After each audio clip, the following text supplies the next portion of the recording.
Hey guys, it's Trang from the Happy Healing Shop. Today I have a really special guest with us, SunGoddess Ashley, professional Vedic astrologer. And today we're going to talk about what is Vedic astrology and the difference between Western and Vedic astrology. So Ashley, can you tell us a little bit about yourself and how you got into astrology? So I'm a professional psychic and Vedic astrologer.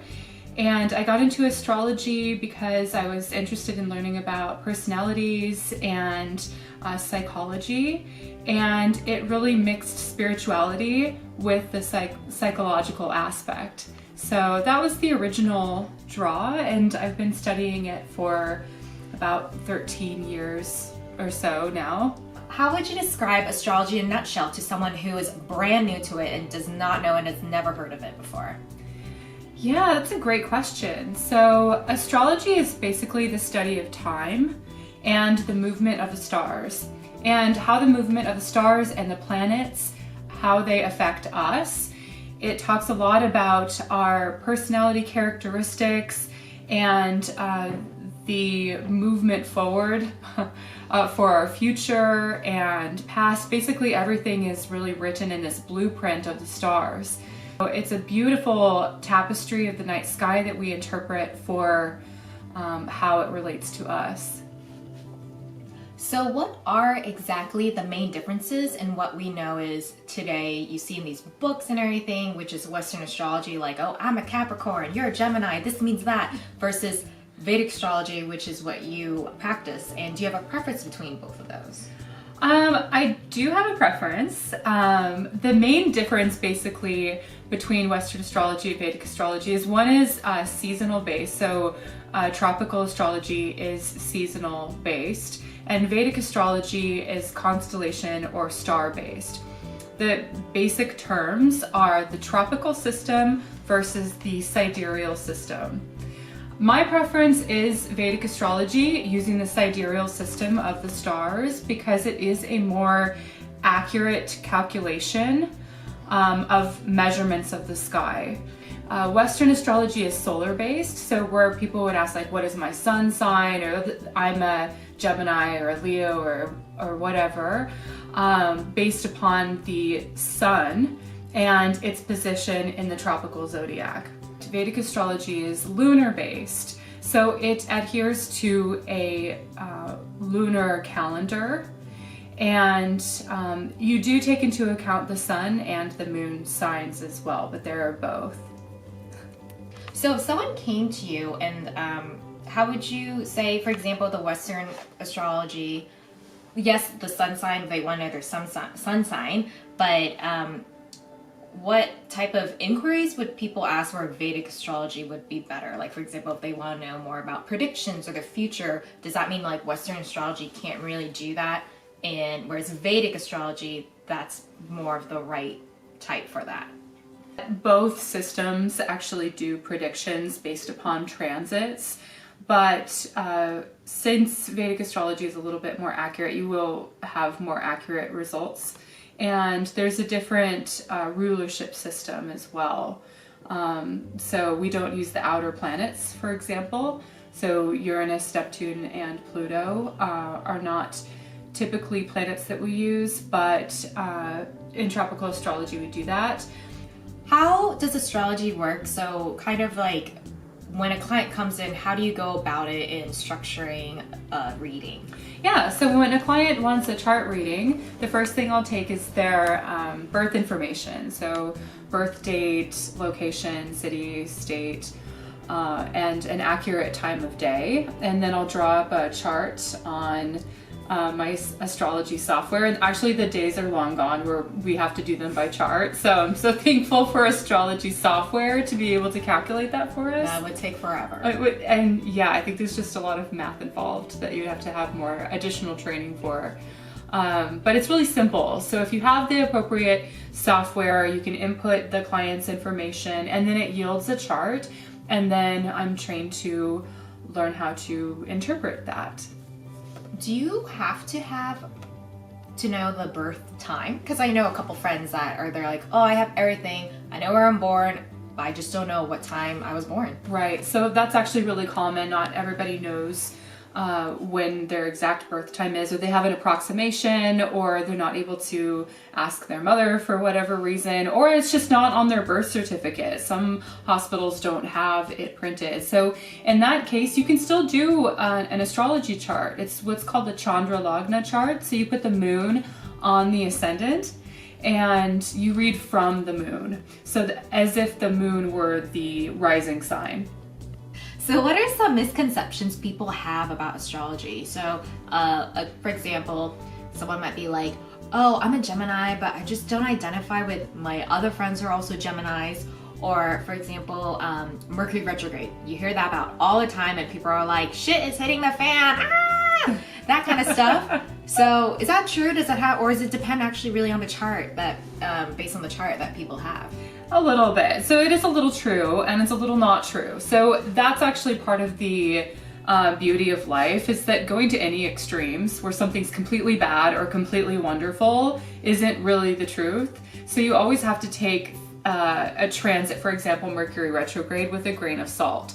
So there are good things that you should do during a Mercury retrograde. You can use that to your benefit. It doesn't mean that everything is falling apart, but there are certain things that you don't want to do, like sign contracts or really begin anything new. It's kind of a time for going back to the past and undoing things. So it's good for one thing and not really good for others. So I feel like it's not that everything bad happens during this time. And also with the other thing that you mentioned with being your sun sign as a Gemini, for example, like people, if they're like, I don't really resonate with that. Usually your, well, first of all, because the difference between these two systems, they are about one full sign off. So if you're looking at things sidereally, you would be maybe Taurus instead of a Gemini, so you'd be more earthy. Okay, that's just based on your sun sign, and there's so much more to your astrological chart than just your sun sign. So you actually have to take into account what is your rising sign, what is your moon sign, because it'll show you the nature of the person by the ascendant. Their personality characteristics are actually really more seen from the ascendant and then the moon. That might be a reason as to why someone doesn't really vibe with their sign as much, or what they think their sign might be, and it might yield a completely different chart than what they're used to seeing. So you've probably read hundreds of charts by now. And so what are the most common questions people ask you in a reading? Because I'm sure it comes up all the time. Yeah, actually the most common questions are something that we all connect to in our life, just as being a human. We want to know about our relationships, and we want to know about our career. And then an offshoot of that would be money with the career, and then all different types of relationships. So not just romantic relationships, but friendships, family, sometimes health. Actually, people want to know about that. But those are the most common topics that people want to know about, and they always want to know when. When am I going to get the promotion? When should I leave a job? When am I going to start a new job? And when am I going to be in a relationship? When will I get married? So astrology is a really good tool to look at the forecast of someone's timeline for those when questions. So those are the most, I think, popular questions that people ask. So for this modality, because of the Happy Home Shop, we have all types like tarot readings, mediumship readings, and whatnot. So how can astrology help a person? Like how have you seen this in your clients? Oh, well, astrology is really great for guidance. It shows people's strengths, their weaknesses, or things that they can improve on. It gives guidance for business, again, relationships, love, and everything like that. But it's really, it's for people who want to further understand themselves on a deeper level. So when you really understand yourself, that's when the healing really begins. And also another thing I just want to include in here is that people don't realize in astrology, you can also find like the chart, the life or progression of even a business product or just launches and stuff like that. And so one thing that businesses don't know about is that you can use it to pinpoint what time to the day and to the time and to the month of the year that would be great for a product launch. Like you told me there was like was it that iPhone? They released it, and it was the time where there was like a lot of malfunctioning, and you know, where the phone was caught on fire or whatever, and you said it was released on an eclipse, and is it an eclipse? I think that was the Samsung phone that caught Yeah. on fire. But the iPhone was launched on an eclipse, and generally that's not really an auspicious time when the luminaries, the sun in the sky, goes dark. You don't really want that. Or the moon, for example, when the moon goes dark, you don't want that either. Natal charts aren't just specific for people. They're also can be drawn up for events. Okay, so everything has a birth. There's a birth of a product, a birth of an idea, a birth of a certain action that you want to take in life. So everything has a natal chart. It's not just really confined to a person. So if you want to find a good date for the launch of your business or for doing something important, that's when you would do a Muhurta chart or a horary chart to find the best possible time for things. And with a lot of these people that come into readings that are new to astrology or have never had an astrology reading, I'm sure you get a lot of people that are nervous because they don't know what to expect. So how would you tell people like here, like how they should probably mentally come, or any pieces of advice? Yeah, so I think this really falls under like part of the misconceptions that people have about astrology. Especially in Vedic astrology, I think traditionally, it does kind of have a bad rap for being really negative, and also a little bit fatalistic. Yeah. So we do have free will as well as destiny. So there are certain times in our life where things are supposed to happen for lessons or whatever that our soul really signed up for. But how we respond to these lessons really indicates our level of free will. So that part is really empowering to the person, knowing that I have a choice on what I really can do or how I respond to whatever is happening in my life. So I think there's the nervousness really just stems from fear of like the unknown, of like, what am I going to be told? Are you going to tell me something terrible that I can't handle? With any good reader, they're going to have a certain level of person skills, so counseling skills, basically. You don't want to tell people something that is going to scare them or that's not kind or helpful. So sharing information that's helpful to the person and done in a way that's very considerate and respectful. So like bedside manners. Yes, Like doctors. You of don't want to be course. like, Yes. you're gonna die tomorrow. Yeah. Okay. Yeah. Would you want to hear that? I wouldn't want to hear that. No. Yeah. Yeah, that's probably not the type of astrologer that you really want to go to. Also, there's kind of a bad rap just in general for psychics, not just astrologers, that want to sell you things. So people will tell you like, oh, you got a curse and you've got to pay $300 to get rid of it. Same applies for astrologers. If they tell you that you need to buy expensive gemstones or things like that, there are certain remedies that you can do for things in your chart to strengthen the energy that doesn't require a ton of money or you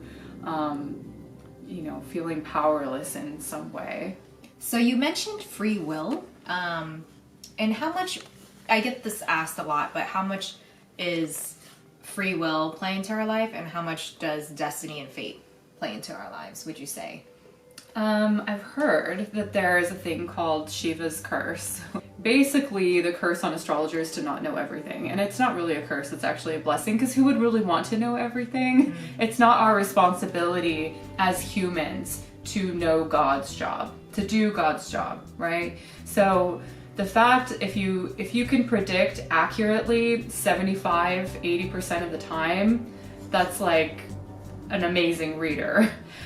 Because we do have free will, and I feel like within that Shiva's curse, that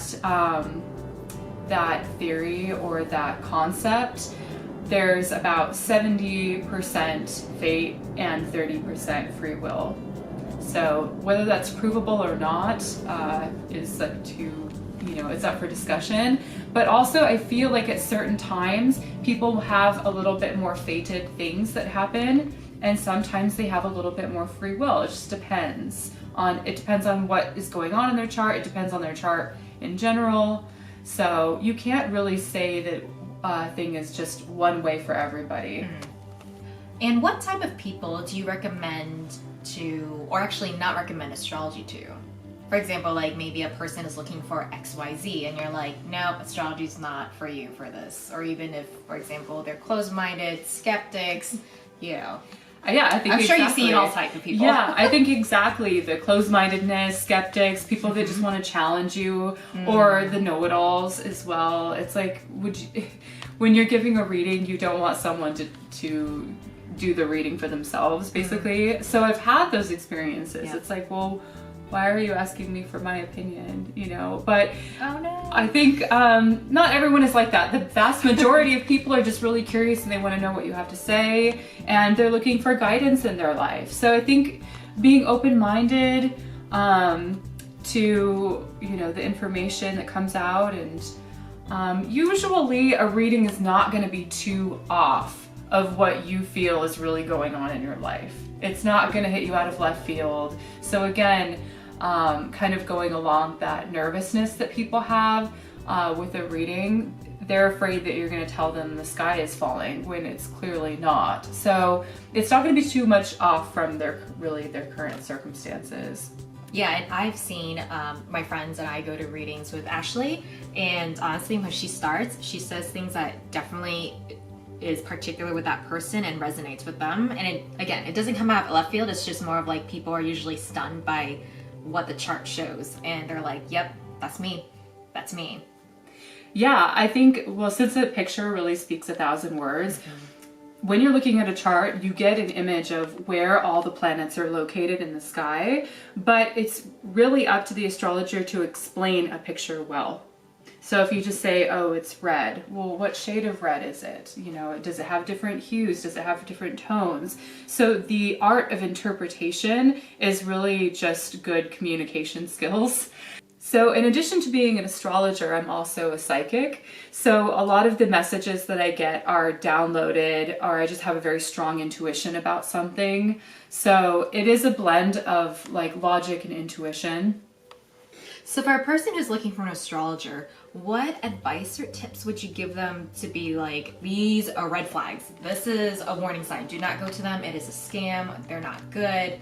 You know, because sometimes there are stories that are really heartbreaking where people they feel lost in life and they just want to see and get some guidance, and then they get swindled $1,000 or more. Yeah, I feel like when people are going for a reading, whether it's an astrology reading, a tarot card reading, a palm reading, whatever that is, they're being vulnerable. They're opening themselves up to somebody, and a lot of times there are dishonest people that can prey on people's fears. So I think going back to what we said before, if someone's trying to sell you things, or it feels like very salesperson-y, then that would be a red flag. If someone's just not kind, or they don't sound like they know what they're talking about, or if there's no proof or evidence, if they can't explain, basically like justify your reasoning, that's another red flag. And I think just go with your gut. Everybody has intuition. So if something doesn't feel right, it probably isn't. Okay, so for those who are looking to dive and who want to learn more about astrology, are there any like courses online or any books that you recommend? YouTube is a good place for starting out. I think there are a lot of resources. Again, I am a Vedic astrologer, so I would recommend any professional Vedic astrologer out there, basically following them, buying their books. There's just a lot of resources online. I don't know if I would recommend anyone specifically, because this is my field and I don't want to like play favorites, but that's kind of can be a beautiful journey too, if people want to discover for themselves what's out there and find who they resonate with, that astrologer's teaching style. Well, thanks so much for sharing all your wisdom today and teaching us all about Vedic astrology. For more information, we're going to include it down below. If you like this video, please like and subscribe. But you can find SunGoddess Ashley through actually one of our services at thehappyhealingshop.com. And where can people find you on social media? Thank you so much for having me. I love doing this for you guys.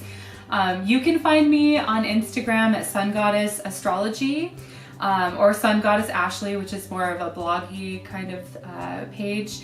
Also on SunGoddess Astrology YouTube, SunGoddess Ashley YouTube, and yeah. Thanks, guys.